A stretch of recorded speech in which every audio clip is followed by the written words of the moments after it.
So once again you are welcome students at your own channel Learning English Made Easy, where we learn English in a very convenient and comfortable way. Okay, so today our lesson is the Sahnai of Bismillah Khan. So basically in this lesson we shall read about Bismillah Khan. In a previous lesson we had read about what? One more person, quite struggling and quite famous, Evelyn Glennie. Do you recall her name? Very inspiring person, Evelyn Glennie. And here there is one more such person from our own country, Bismillah Khan. And what is he famous for? There is only one answer. He is famous for one thing, and that is Sahnai. This is the instrument everyone would have heard of and seen it.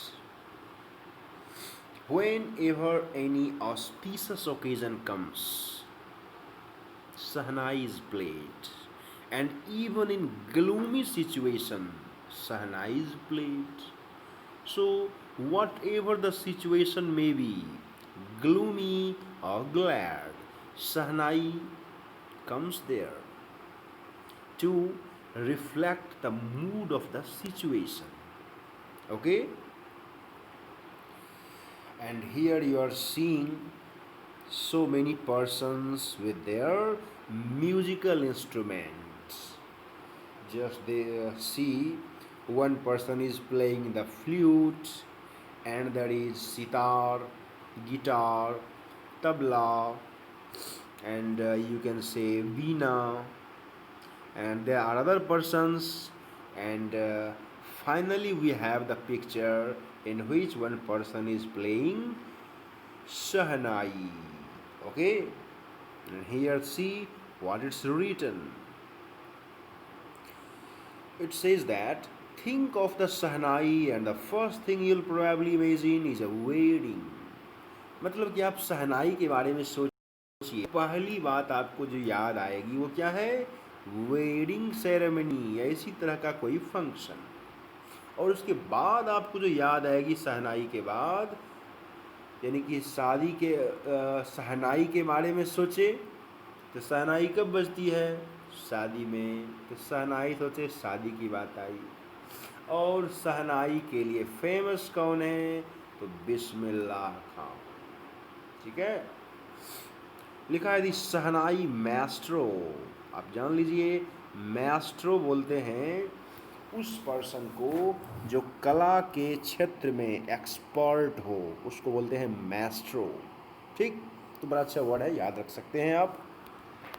तो बिस्मिल्लाह खान को हम लोग इस नाम से जानते हैं, सहनाई Maestro.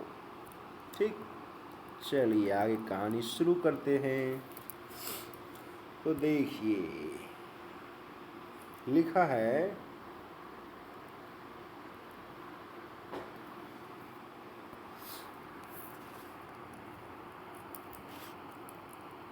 कि एम्परर औरंगजेब, सम्राट औरंगजेब ने एक म्यूजिकल इंस्ट्रूमेंट्स का नाम था पुंगी। आप पुंगी का नाम सुने होंगे, पुंगी बजा के गीत सुने होंगे। तो यह पुंगी एक म्यूजिकल इंस्ट्रूमेंट है और उसकी आवाज़ बड़ी ही कर्कश हुआ करती थी। तो औरंगजेब ने इस पुंगी को बैन कर दिया। राजशाही दरबार में पुंगी नहीं बजेगी, ऐसा आदेश दिया।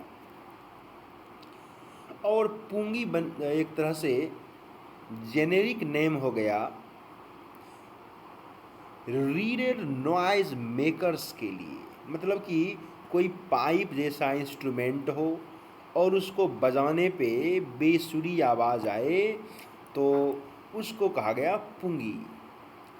तो कुछ को लगा था कि एक दिन ये पुंगी फिर से रिवाइव कर जाएगी, मैंने फिर से शायद इसका उद्धार हो जाए, लेकिन लगा था केवल, कब होगा पता नहीं। तो लिखा है a barber of a family of professional musicians who had access the royal palace. एक नाई जिसके परिवार के लोग जो पेशेवर म्यूजिशियंस होते हैं, उस परिवार का को वो बिलोंग करता था, नाई। और राज दरबार में उस नाई की पहुंच थी। तो उसने फैसला किया कि मैं इस पूंगी की जो टोनल क्वालिटी है, मतलब इसकी जो तान है, मैं इसको इम्प्रूव करूँगा, मैं इसमें सुधार करूँगा। तो उसने एक पाइप लिया जो हॉलो था, खोखला अंदर से, थोड़ी वो पाइप लंबी थी, और जो शुरू की पूंगी हुआ करती थी उससे वो पाइप चौड़ी थी। ठीक है, मतलब पूंगी अगर ऐसी हुआ करती थी तो ये जो पाइप थी वो थोड़ी चौड़ी थी, सीधी बात। और उसने 7 छेद किए इसमें, पाइप पे 7 छेद कर दिए, 1 छेद, 2 छेद, 3 छेद, 4 छेद, 5 छेद, 6 छेद, और इस तरह से आगे करके 7, ऐसे करके। और जब उसने इसे बजाया, इसके अलग अलग छेद को खोलते और बंद करते हुए, तो क्या हुआ, बड़ा ही सुरीला संगीत निकला उससे, सुरीली आवाज निकली। फिर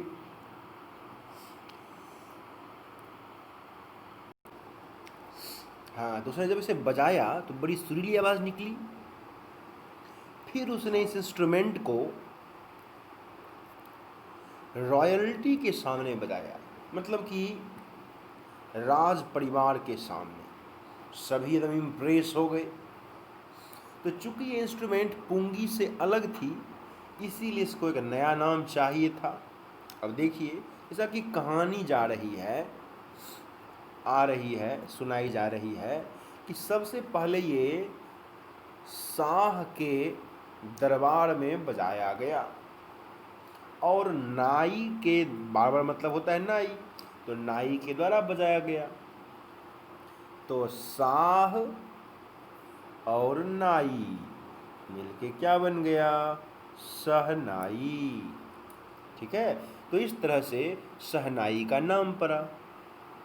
औरंगजेब मतलब मुस्लिम थे ना, तो ये शाह मुस्लिम को ही बिलोंग करता है, इसीलिए ऐसा लिखा गया है कि चूंकि ये शाह के दरबार में नाई के द्वारा बजाया गया, इसीलिए इसका नाम पड़ा शहनाई। ठीक है, आगे बढ़ते हैं। देखिए, फोटो दिया हुआ है पूंगी। इस तरह का फोटो आप देखे होंगे फिल्म में, बीन वगैरह ऐसे ही बजता है। ठीक है, ऐसे ही बीन हुआ करती थी, पे पे, आपको याद होगा फिल्म नागिन। तो वैसे ही कुछ याद कीजिए ये बीन को। देखिए आगे, फिर ये बगल में शहनाई है। अब हम लोग चलते हैं अगले पेज पर।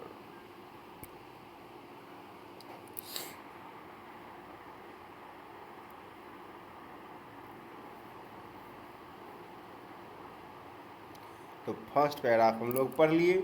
अब देखिए आगे झटपट पढ़ के मैं आपको सुनाऊं। तो लिखा है, the sound of shehnai began to be considered auspicious. तो शहनाई शुभ मानी जाने लगी, और इसीलिए अभी भी ये मंदिर में, और जो हमारे उत्तर भारत में शादियां होती हैं, तो शादी का ये तो एक अति आवश्यक कंपोनेंट है। मतलब शादी हुई और शहनाई ना बजे, ऐसा हो ही नहीं सकता है। सीधा कहते हैं कि आपके घर में शहनाई कब बज रही है, मतलब लोग समझ जाते हैं कि या तो शादी के बारे में पूछ रहे हैं या किसी शुभ लगन के बारे में पूछ रहे हैं। तो लिखा है, पहले The Sahnai was the part of the Naubat or traditional ensemble of 9 instruments found at royal courts. तो शुरू शुरू में सहनाई राज दरबार के 9 वाद्य यंत्र में से एक थी। ट्रेडिशनल इंसेम्बल, ठीक है। तो इंसेम्बल का जो है, इसको देखिए क्या पढ़ते हैं, थोड़ा इसका साउंड मैं आपको बताऊं। देखिए लिखा हुआ है, इसको पढ़ते हैं एक्चुअल में ऑनसॉम्बल। तो इंसेम्बल लिखा हुआ है, इसको पढ़ते हैं एक्चुअल में ऑनसॉम्बल, और मतलब होता है ग्रुप, ठीक।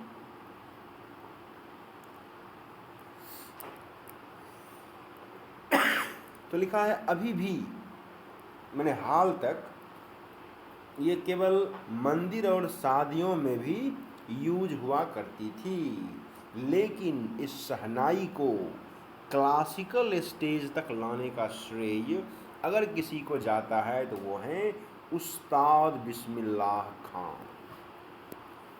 उस्ताद मतलब एक्सपर्ट होता है। तो देखिए ज़रा इनकी कहानी कि जब वो 5 साल के थे तो वो खेलते थे गिल्ली डंडा। आप भी खेले होंगे गिल्ली डंडा, या कम से कम सुने तो होंगे ही। शहर में तो गिल्ली डंडा खेलने को नहीं मिलता, लेकिन गांव में भी लोग, बच्चे खास करके खेलते ही हैं। तो वो खेलते थे गिल्ली डंडा। बिहार का ही जिला है डुमरांव, तो वहीं पे वो खेलते थे गिल्ली डंडा। और जाते थे, एक मंदिर है बिहारी जी टेम्पल, वहाँ गीत गाने के लिए, चैता, भोजपुरी चैता गीत गाने जाते थे।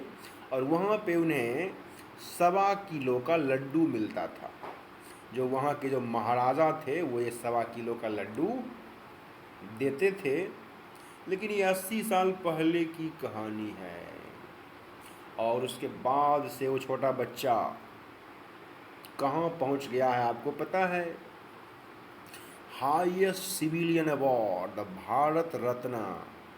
मतलब कि कहाँ ये भोजपुरी चैता गाते थे बचपन में, और इस तरह से गाते गाते इनकी यात्रा यहाँ तक पहुँच गई कि इन्हें भारत रत्न मिला हुआ है। फिर देखिए 4th पैराग्राफ में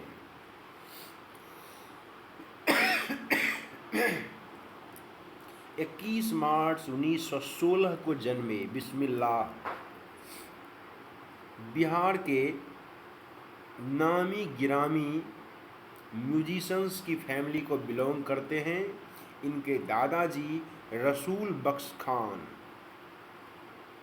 भोजपुर किंग के दरबार में शहनाई नवाज थे, मतलब कि शहनाई बजाने में प्रसिद्ध एक्सपर्ट। और उनके जो बाकी के पूर्वज थे वो भी बड़े शहनाई प्लेयर थे। यानी कि उस्ताद बिस्मिल्लाह खान, उस्ताद तो बाद में बने, तो बिस्मिल्लाह को ये गाना बजाना और यंत्र, वाद्य यंत्र तो विरासत में मिली थी। फिर देखिए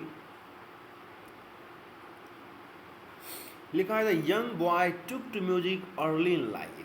तो जीवन में बहुत पहले ही, शुरुआत में ही इन्हें म्यूजिक से लगाव हो गया। मात्र 3 साल की उम्र में जब उनकी माँ उन्हें ले गई मैटरनल अंकल्स हाउस। आप खुद सोचिए, मैटरनल अंकल्स हाउस मतलब क्या? मतलब ननिहाल। ननिहाल था उनका बनारस, वाराणसी।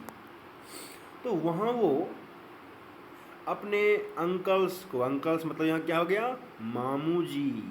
तो वहाँ अपने मामू जी को शहनाई बजाते हुए देखते और बड़े ही आकर्षित होते।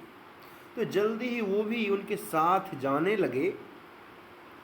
उनके मामा का नाम अली बख्श था। कहाँ जाने लगे? तो बनारस का विष्णु टेम्पल, जहाँ पे वो शहनाई बजाया करते थे। वो मतलब कौन? अली बख्श, उनके मामा जी। और उनके साथ गाने लगे कौन? बिस्मिल्लाह। तो अली बख्श शहनाई बजाते और बिस्मिल्लाह बैठ करके घंटों देखा करते, सुना करते। इनके मन में भी वो जिज्ञासा होती कि कैसे बजता है, क्या मुझे भी बजाने आएगा? तो धीरे धीरे वो इसमें सीखते गए और वो पूरे दिन थ्रू आउट द डे वो बैठ के प्रैक्टिस किया करते। लिखा है for years to come the temple of Balaji and Mangla Maiya and the banks of Ganga became the young apprentice's favorite haunts where he could practice in solitude. तो उसके बाद कई सालों तक बालाजी मंदिर,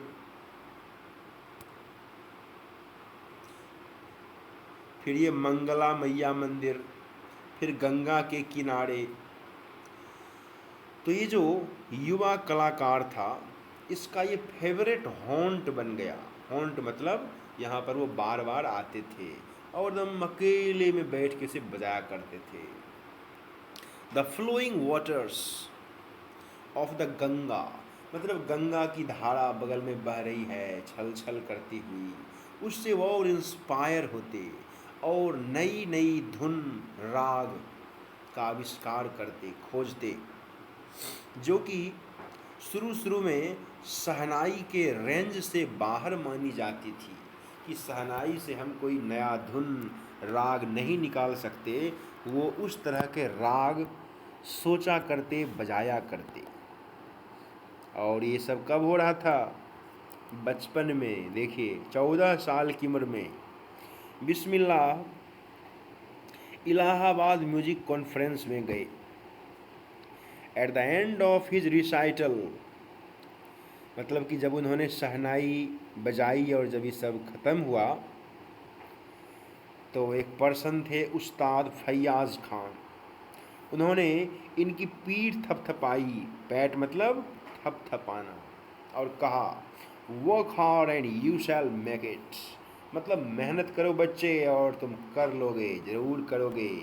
with the opening of the all India radio in Lucknow 1938 came Bismillah's big break. तो यानी कि जब 1938 में ऑल इंडिया रेडियो शुरू हुआ